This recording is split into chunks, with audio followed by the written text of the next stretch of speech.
할렐루야. 5월 12일 피도스키트 영상 시작하겠습니다. 오늘은 시편 12편 1절에서 8절입니다. 늘 4로 나눠 떨어지면 기승전결을 생각해 보는 겁니다. 항상 그렇지는 않죠. 어떤 때는 그냥 뭐 둘로 나누어서 하나의 문제점이 제기되다가 후반부에서는 그냥 하나님을 믿는 신앙으로 해결하는 그런 경우도 있죠. 그렇지만 그냥 8 같은 그런 8절이라면 그냥 기승전결을 쉽게 생각해 보는 것이죠.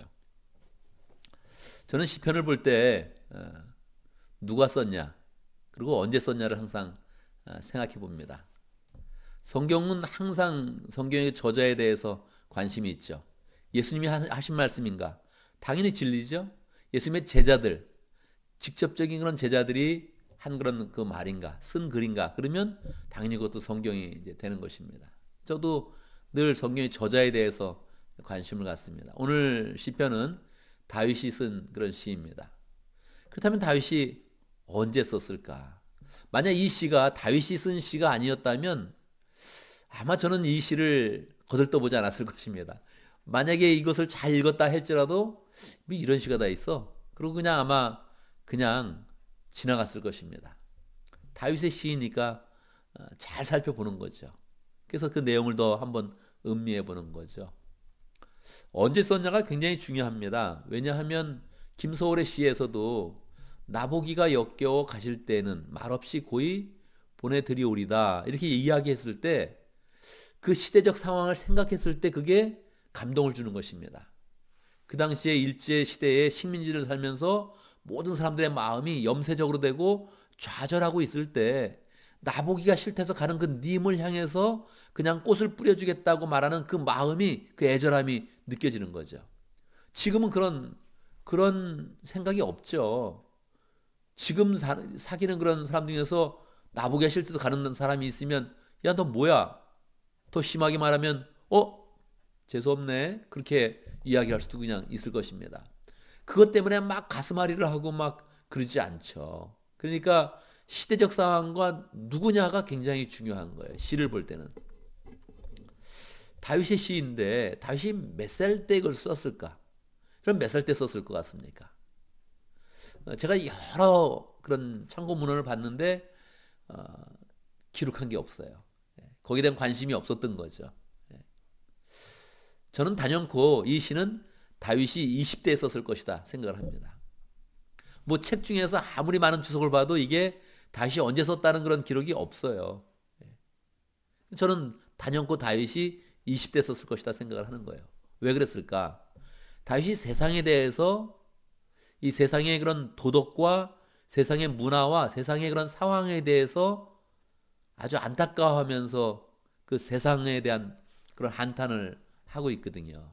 다윗이 만약 왕이 되었다면 다윗이 세상을 한탄하지는 않았을 거예요. 왜? 다윗은 공의로 세상을 다스리는 사람이거든요. 다윗의 다스림은 하나님의 말씀에 기초해서 예수 그리스도의 통치를 나타냈던 그런 왕이거든요. 그러니까 왕이 돼가지고 세상이 너무 악한 것 같아. 세상에 악인들이 막 성행하는 것 같아. 그러면 말이 안 되죠. 자기가 왕인데 자기가 해결을 해야지. 그러니까 절대 왕이 돼서는 세상의 그런 부도덕함이나 공의가 실현되지 않는 부분을 절대 한탄하지 않습니다. 그러니까 다윗이 이거 분명히 이것은 20대 사울이 왕이었을 때 쓴 거예요. 제가 볼 때 이 시편을 음미해 보면 사울이 왕이 되고 다윗에게 사람들이 좀 붙었을 때입니다. 다윗에게는 약 400명의 그런 사람들이 그를 따라서 그렇게 와서 자기의 억울함을 호소하고 그리고 사울 시대에 그렇게 공정하게 해결되지 못했던 그런 모든 문제들 때문에 삶이 망가진 사람들이 다윗에게 붙어서 그 원망, 사울에 대한 그런 원망을 다윗의 그런 통치를 통해 다윗의 리더십을 통해서 풀었거든요. 그러니까 이것은 다윗의 20대 때 사울에게 원통함을 가진 사람들이 다윗에게 모여서 한 약 400명 정도 모여 있을 때 그때 쓰여진 그런 시일 가능성이 굉장히 높습니다. 왜냐하면 그 원통함이 우리로 표현되어 있고 또 세상에 대한 그런 한탄이 있고 공의롭지 못한 그런 사회에 대한 그런 비난이 있기 때문에 이것은 분명히 다윗의 그런 20대 후반부에 썼을 가능성이 높습니다. 그러니까 이 시를 읽으면서 20대 후반부에 혈기왕성한 그런 청년이 이 세상을 향해서 안타까워하면서 자기는 지금 사유세 그런 칼날 아래 위협을 받고 있는 그런 상황을 염두에 두면서 이 시를 읽어야 됩니다. 주님 도와주십시오. 주님이 도와주셔야 되죠. 주님의 도우심이 없다면 다윗은 언제든지 죽을 수 있습니다. 다윗과 함께 있는 모든 사람들은 다 사울의 그런 군사를 통해서 죽음을 당할 수 있습니다. 신실한 사람도 끊어지고 진실한 사람도 사람 사는 세상에서 사라지고 있습니다. 그럴 때가 아닙니까? 다윗의 20대 사울에게 아주 그냥 억울한 일을 당해가지고 모여든 그런 모든 사람들은 다 이 마음을 갖고 있는 거예요. 사람들이 서로서로 거짓말을 해대며 아첨하는 입술로 두 마음을 품고서 말합니다. 그 시대의 그런 상황이죠. 사울에게 아첨하는 그런 사람들이 굉장히 많이 있었죠. 거짓말하는 그런 사람들이 있었죠. 다윗은 나쁘다. 다윗은 교만하다. 다윗 저거 죽어야 된다. 이렇게 거짓말을 하면서 완전히 사람들을 공격하는 그런 사람들이 많이 있었던 것입니다. 여러분 살면서 싸움을 할 때 거짓말하는 사람하고 싸우면 안 됩니다. 이겨낼 수가 없어요. 일단 거짓말을 한번 하는 그런 사람하고 싸움이 붙으면 반드시 지게 돼 있습니다. 정말 그거는 피해야 되는데 뭐 싸움이 이미 시작되면 그걸 피하기가 굉장히 어렵죠. 거짓말하는 사람과 싸우면 안 됩니다. 되게 무서운 일이에요. 나는 거짓말을 안 할 건데 저쪽에서 이미 거짓말을 하고 있어. 싸움을 이겨내기가 굉장히 어렵죠. 저도 목회하면서 심지어는 피소스 교회를 목회하면서도 거짓말하는 사람을 많이 봤고 거짓말로 저를 욕하는 사람들을 봤습니다. 무서운 거예요 이게. 사울은 왕이었는데 그 왕 사이에 아첨하는 사람들이 거짓말을 하면서 다윗을 좀 공격하고 있어요. 이 다윗의 그런 괴로움이 너무너무 심했던 거죠. 주님은 간사한 모든 입술과 큰소리치는 모든 혀를 끊으실 것이다. 이게 정의고 이게 하나님의 법이죠. 그런데 하나님의 법이 시행되지 않는 거예요. 그래서 4절에서 비록 그들이 말하기를 혀는 우리의 힘, 입술은 우리의 재산, 누가 우리를 이기리요 하여도 그렇게 말하는 사람이 있는 거예요. 하나님의 법이 있지만 야 우리가 거짓말하면 누가 이기겠어. 야 우리가 그냥 완전히 엮으면 돼. 그냥 거짓말해서 몰락시키면 돼. 그러면서 덤벼드는 그런 사람이 있다는 거예요. 그래서 주님이 그 분위기를 또 바꿔주시는 것입니다. 이 분위기를 바꿔주실 주님을 간절히 믿는 거죠. 기승전결에서 소설과 영화는 다 이 전에서도 심화되는 것입니다. 주인공은 그때 파멸되는 거예요. 그러고서 마지막 결론에서 일어나는 것인데 신앙을 가진 사람은 그렇게 하면 이미 거짓말로 막 공격이 되어 오기 때문에 견뎌낼 수가 없는 거예요. 그래서 빨리 이 전개에서 바꾸는 거예요. 분위기를 더 한 템포 일찍 바꾸는 거예요. 그 공격이 너무 세니까, 불의가 너무 세니까, 거짓말로 자기를 몰락시키는 그런 세력이 너무 세니까 빨리 바꾸는 거예요. 주님은 말씀하신다. 가련한 사람이 짓밟히고 가난한 사람이 부르짖으니. 주님의 말씀은 순전한 말씀, 도가니에서 단련한 은이요 7번 걸레는 순은이다. 그렇게 하면서 주님께서 가난한 그런 사람이 짓밟히고 가난한 사람이 부르짖으니 이제 내가 일어나서 그들이 갈망하는 구원을 베풀겠다 말씀하시는 거죠. 주님이 구원을 베푼다고 말씀하십니다. 어떻게 베풀겠습니까, 여러분? 주님의 구원이 어떻게 다윗에게 임하겠습니까? 다윗과 함께한 억울한 그런 사람들에게 어떻게 주님의 구원이 임하겠습니까? 이거는요, 그 당시에 완전히 이루어지는 것도 아니에요. 오늘날 우리도 마찬가지입니다. 우리의 억울한 일이 있을 때 무조건 주님이 나타나신다고, 주님의 은혜가 있다고 다 해결되는 것은 아니에요. 이건 정말 예수 그리스도를 통해서 이루어지는 것입니다. 그러니까 그 순간의 현실 속에서 모든 게 빨리 다 이루어지는 것이 아니요, 은혜 가운데 영적으로 우리를 구원하신 하나님의 그런 손길 가운데서 이루어지는 거예요. 우리는 그 구원을 바라보는 거죠. 그래서 우리가 주의 말씀을 더 굳게 붙잡는 것입니다. 마지막 7절 결론 부분인데요. 오늘 시의 특징은 결론 부분이 좀 다릅니다. 주님께서 우리를 지켜주십시오. 지금부터 영원까지 우리를 지켜주십시오. 보통은 일반적으로 시는 마지막 결론 부분이 오면 이미 전개 부분에서 주님께 마음을 돌렸기 때문에 결론 부분이 오면 마음의 평강을 가지고 평강한 상태에서 마지막 신앙 고백을 합니다. 그런데 오늘은 결론 부분에서 기도를 하고 있는 거예요. 주님께서 우리를 지켜주십시오. 지금부터 영원까지 우리를 지켜주십시오. 물론 기도할 수 있죠. 그렇지만 결론 부분에서 기도하면 그 결과는 어떻게 되는 거예요? 보통 기승전결에서 승이나 전개에서 기도를 해야지 결론 부분에서 다시 기도하면 어떻게 되는 거예요? 이거는 확신으로 와야죠. 일의 결말이 완전히 끝나야죠. 근데 결론 부분에 아직도 기도하고 있는 거예요. 마지막 8절은 더 이상하죠. 주위에는 악인들이 우글거리고 비열한 자들이 사람들 사이에서 높임을 받습니다. 이러고서 시가 끝나는 거예요. 이건 뭐 굉장한 특징이죠. 이 시편 12편의 독특한 그런 특징이죠. 이것은 개역개정에서 비루함이 높아지는 때에 악인이 처체에 횡행하는도다 해서 시제를 썼습니다. 부사구를 썼죠. 시제를 가진 부사구를 쓴 거죠. 그래서 원래는 주에는 악인들이 우글거리고 있다면 아니면 우글거리는 때는 이렇게 됩니다 하면서 이제 마치는 거죠. 그러니까 이 시는 결론을 못 본 거예요. 신앙의 완전한 결론을 못 본 거예요. 그냥 더 간절하게 기도하고 하나님의 공의에 맡기고 만약 그것이 실현되지 않는다면 하나님 주위에는 악을들이 우글거리는 때가 되고 그렇다면 비열한 자들이 사람들 사이에서 높임을 받는 때가 되고 말 것입니다 하면서 간절함을 나타낸 거예요. 하나님 이런 세상이 되어야 되겠습니까? 안 되죠. 주님 내가 주님께 간절히 구합니다. 주님께서 우리를 지켜주십시오 하면서 그 간절함을 나타내는 기도를 드리면서 오늘 시를 마치는 거예요. 이 시가 다른 시에 비해서는 마음의 평강과 확신이 조금 떨어진 시인데 그 대신 더욱더 간절함을 주님 앞에 표현한 그런 시가 되는 것입니다.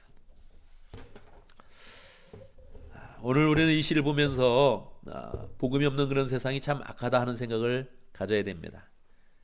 특별히 아첨하고 거짓말하는 그런 사람들이 나를 공격하지 않도록 이 삶을 잘 경영해 나가야 됩니다. 이거는 하나님께 잘 구해야 되죠. 거짓말하는 사람과 한번 싸움이 붙고 그 사람들이 나를 자꾸 공격을 한다면 함정을 파고 나를 기다린다면 나는 반드시 당하게 되어 있습니다. 우리는 반드시 하나님 앞에 잘 기도해서 하나님 거짓말하는 자들로부터 우리를 지켜주십시오 기도를 해야 되죠.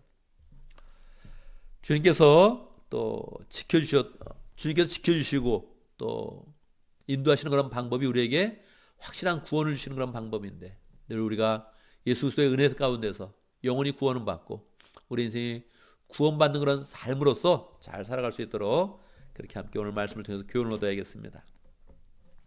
기도하는 그런 내용은 오늘 말씀의 그런 내용처럼 악한 그런 세상에서 저희를 지켜주십시오 늘 이렇게 기도하고 정말로 애매하게 공격당하고 내가 잘못하지 않았는데 공격당해서 괴로움당하는 그런 일이 없도록 인도해 주십시오 기도하고 코로나 바이러스로부터 지켜주십시오 이것도 계속적으로 기도할 그런 제목입니다.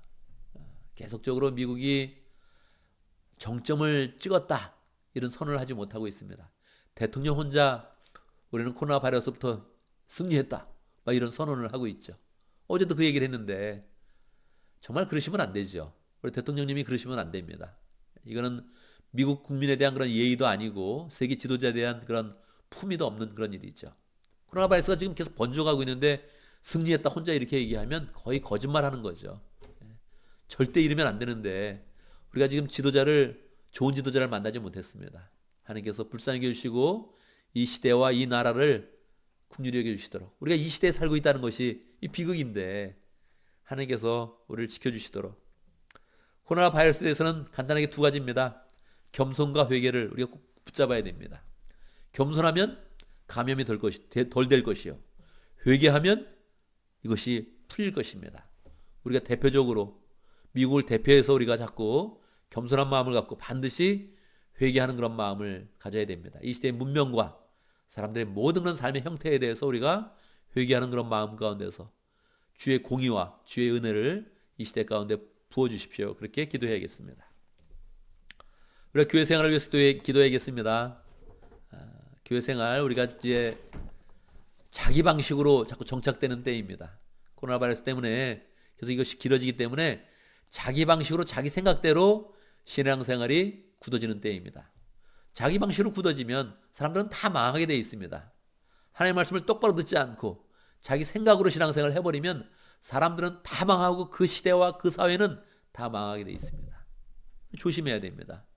이 시대에도 하나님의 말씀을 기준으로 삼아서 신앙을 잘 세워서 우리가 그냥 나는 괜찮아, 나는 안 걸렸어, 내 가족은 괜찮아, 이렇게 생각하지 않고 우리가 교회 생활을 할 수 있도록 이 시대에 하나님 나라를 세워가는 복된 그런 삶을 살 수 있도록 기도를 해야 됩니다.